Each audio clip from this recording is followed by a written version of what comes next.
শুনছো কি পড়ছো গো? বুঝো কথা। ওমা তাই? চলো না, আমি পুজো করবো, তুমি আমার পাশে বসে আমার ব্রত কথা শোনাবে। ওই দেখো, এটা তো ইংরেজি বোঝো কথা, ও তোমার ঠাকুর বুঝবে না। তুমি যাও পুজো করো, আমি এখানে বসে ট্রান্সলেট করে তোমার ঠাকুর এখানে পৌঁছে দিচ্ছি। ঠিক আছে। আর শোনো, পদ্মা রান্নাঘরে আছে, কিছু দরকার লাগলো কি বলি, কেমন?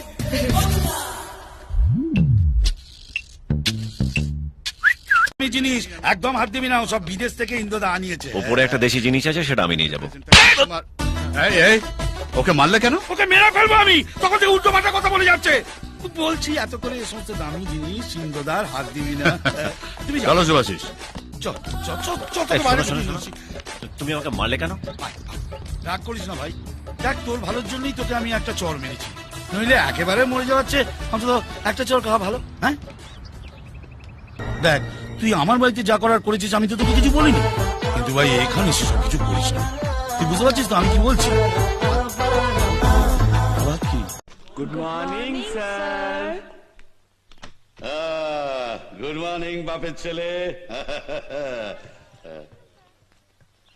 নাও ডিয়ার স্টুডেন্টস, ডিয়ার স্টুডেন্টস, আবার ভসহরি পিয়ন পিয়নের মতো থাকবে।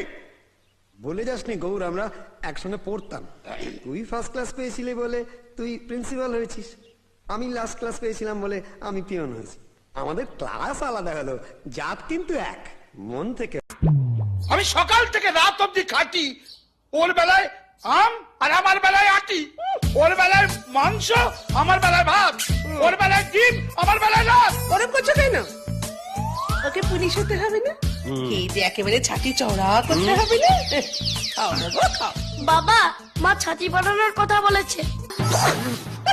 তুই খা। জয়বাবু, একটা কাজ করলেই তো হয়, আমাকে পুলিশে ভর্তি করে দাও, সব প্রবলেম সলভ।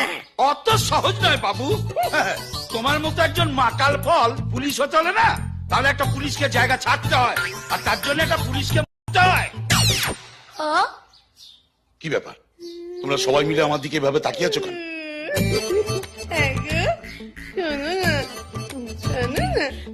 তুমি এটুকু করতে পারবে না বলো? আমার সোনা ভাইটার জন্য তুমি একটু চুপ হবে না? এখানে তুমি বউ না, কি? সাদা শাড়ি পরার জন্য একবারে উত্তলা হয়ে মধু কেটে পর, বেঁচে থাকলে করে খেতে পারবি, এখানে থাকলে 13 দিন পর তোর শ্রাদ্ধ হয়ে যাবে। হ্যাঁ, শ্রাদ্ধ? বাবু, বাবু আমার সর্বনাশ হয়ে গেছে বাবু। কি হলো, কাঠ পিঁপড়ে কামড়েছে নাকি? না বাবা, বাবা মারা গেছে বাবু। এইমাত্র গাঁ থেকে একটা লোক এসে খবর দিয়ে গেল। বাবু, আপনি আমাকে 5-6 হাজার টাকা দিন, মাইনে থেকে কেটে নেবেন। ঠিক আছে, আমি টাকার ব্যবস্থা করছি, তুই তাড়াতাড়ি যা, নইলে বাবাকে আর দেখতে পাবি না।